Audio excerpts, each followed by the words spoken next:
Donc nous sommes Radio Val d'Or présents à la mairie d'Hervaux en compagnie de ce monsieur El Moustapha El Kitri, qui est haut commissaire aux anciens résistants et anciens membres de l'armée de libération, en compagnie d'Olivier Fouillet, maire d'Hervaux, et de monsieur Jean-Marie Fievé, député des Deux-Sèvres. Donc je me tourne d'abord vers monsieur le haut commissaire aux anciens résistants et anciens membres de l'armée de libération. Monsieur, est-ce que vous pouvez nous expliquer, vous avez visité cette exposition aujourd'hui, vous allez visiter la nécropole nationale, que vous inspirent ces moments? Ici il y a de l'émotion, c'est aussi l'histoire. Qu'est-ce que ça vous inspire aujourd'hui, s'il vous plaît? Eh bien, c'est ma première visite justement à cette exposition et je suis vraiment ému. Je ressens beaucoup d'émotions, mais en même temps du recueillement pour tous ces soldats, tous ces martyrs qui sont tombés dans le champ d'honneur.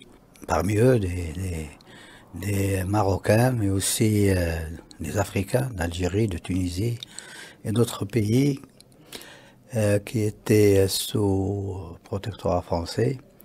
Je pense que le moment est un moment de mémoire, qu'il faudrait justement travailler pour valoriser cette mémoire historique.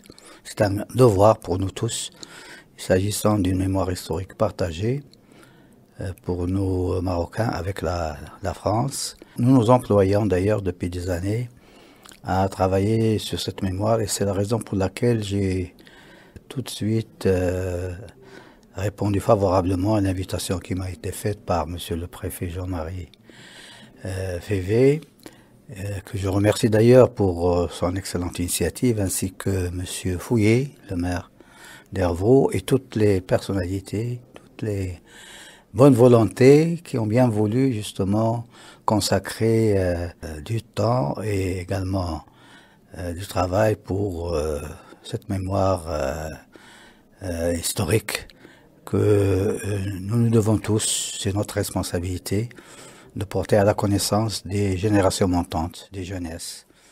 Oui, c'est important de se souvenir, on pense aujourd'hui à la jeune génération, de ne pas oublier ce qui s'est passé, le sacrifice, toutes ces souffrances, notamment de ces habitants, ces populations. Cette journée de souvenirs, et bien d'autres d'ailleurs, sont des moments qu'il faudrait s'en rappeler et qu'il faudrait aussi surtout diffuser auprès des générations montantes, à la fois parce qu'elles rappellent une histoire, une période de sacrifice, une période de dévouement, d'abnégation, donc de valeur, et un fond de valeur à tirer justement de cette histoire, un fond de valeur humaine, universelle, qu'il faudrait pérenniser pour continuer justement à travailler pour un monde meilleur, un monde fait de paix, de dignité, de droits de l'homme et droit de l'humanité à l'existence, et pour également contrecarrer toutes les manœuvres, tous les aspects d'extrémisme, de radicalisme, de terrorisme qui secouent le monde d'aujourd'hui.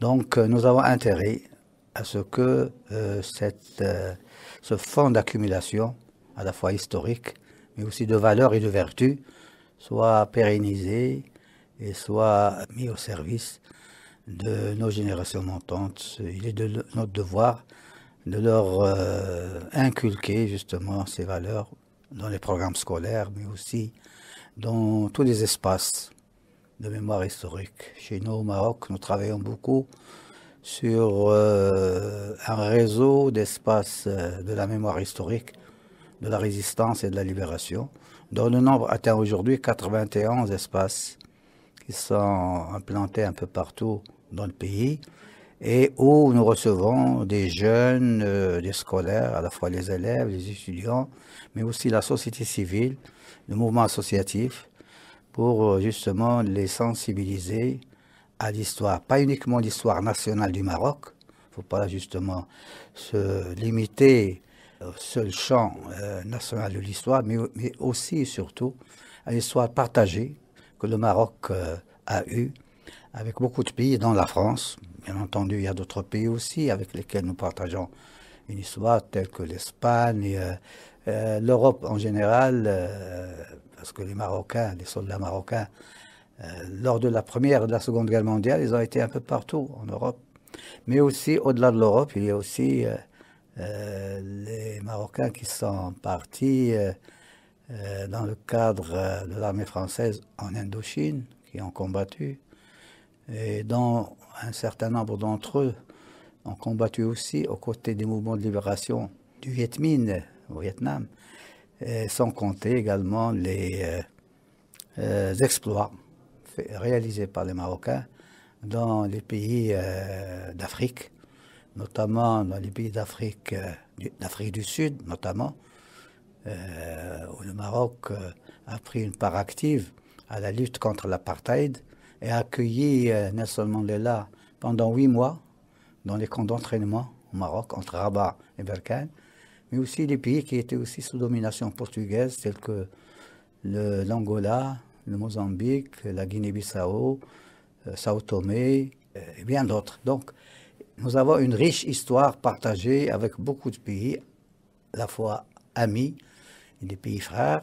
Et donc, cette histoire gagnerait à être diffusée, à être sauvegardée et à être valorisée au service de l'humanité entière. C'est d'ailleurs un devoir que nous prenons sur nous, justement, d'accomplir. Et je pense que la journée d'aujourd'hui et d'autres manifestations qui ont été organisées auparavant et qui sont également prévues pour l'avenir, nous travaillons davantage sur cette mémoire historique partagée. Devoir de mémoire, mais devoir peut-être de dialogue aussi, dialogue entre les peuples, dialogue avec l'autre, accueillir l'autre, l'étranger, c'est valable dans n'importe quel pays, ce sont des valeurs, peut-être vous parliez de valeurs. Naturellement, naturellement. Quand on parle de mémoire partagée, qui porte donc tout un fond de valeurs et de vertus, eh bien c'est toutes les vertus humaines et universelles. Valeurs d'ouverture, d'engagement, les valeurs de dialogue, d'accueil, bien sûr. Et le Maroc a toujours été un pays de tolérance. Tolérance vis-à-vis des religions, des civilisations et des cultures. Je n'ai pas besoin d'ailleurs d'expliquer, puisque justement, ça fait partie de l'identité marocaine. Et nous avons ensemble, entre la France et le Maroc, justement, ce commun identitaire qui est fait justement de tout ce faisceau de valeurs qui devrait justement être ancré dans les générations montantes, surtout pour leur permettre de faire face aux défis intérieurs et extérieurs, aux défis qu'ils affrontent aujourd'hui, et également pour gagner le pari d'une coopération pour le développement à la fois durable, intégral des populations dans tous ces pays. Donc c'est tout un fond de valeurs qui sont intimement liées et que nous devrions justement porter ensemble et soutenir dans toutes nos activités, dans toutes nos actions au service de l'humanité, au service de nos pays, mais aussi au service de l'humanité. On a besoin d'engagement, et on parlait des jeunes, l'engagement. Est-ce que le mot, par exemple, autrefois, à la Seconde Guerre mondiale, on pense à la résistance, des actes de résistance, ou des résistants, ou des résistants. Est-ce que c'est encore quelque chose qui peut avoir un sens aujourd'hui, parler de résistance, de s'engager, de résister dans certains cas? À l'époque de la résistance et le mouvement de libération, eh bien, résister, c'était lutter pour justement recouvrer les objectifs de l'indépendance, de l'émancipation nationale. Pour notre part, au Maroc, nous avons connu des mouvements de libération à travers l'histoire, parce que le pays a été souvent à la merci des tentatives d'occupation, des tentatives de colonisation, et donc la résistance avait une dimension justement de recouvrement de la dignité nationale, de la souveraineté nationale. Et cette résistance, à mon sens, elle est au cœur de la vie humaine. Elle continue parce qu'aujourd'hui, la résistance, résister, ça veut dire lutter contre les problèmes et les défis de sous-développement, de précarité, de pauvreté, d'ignorance, donc lutter pour avoir justement une société solidaire, une société qui réalise ses objectifs de vie digne et de vie honorable. Donc le mot résister est un mot qui est continuellement lié à la vie des êtres humains et à leur existence. Merci beaucoup, monsieur. Merci mille fois d'avoir pris des instants aussi longs. Est-ce que Jean-Marie, vous avez le temps de dire un petit mot? Jean-Marie Fievé, peut-être, rapidement, s'il vous plaît. Mais donc là, moi, je suis très honoré de recevoir monsieur le haut-commissaire ici à Hervaux aujourd'hui. C'est date anniversaire des 70 ans de la venue à l'époque du représentant du roi du Maroc, Mohamed V. C'était le premier roi et première personnalité à soutenir la France contre l'envahisseur, l'armée d'occupation, le 1er septembre 1939. C'est la première personne qui a fait un discours invitant tous les Marocains à venir, à s'engager dans l'armée française pour venir aider l'armée française et combattre à ses côtés pour lutter contre l'envahisseur. Et donc c'est vraiment pour nous une grande joie qu'il soit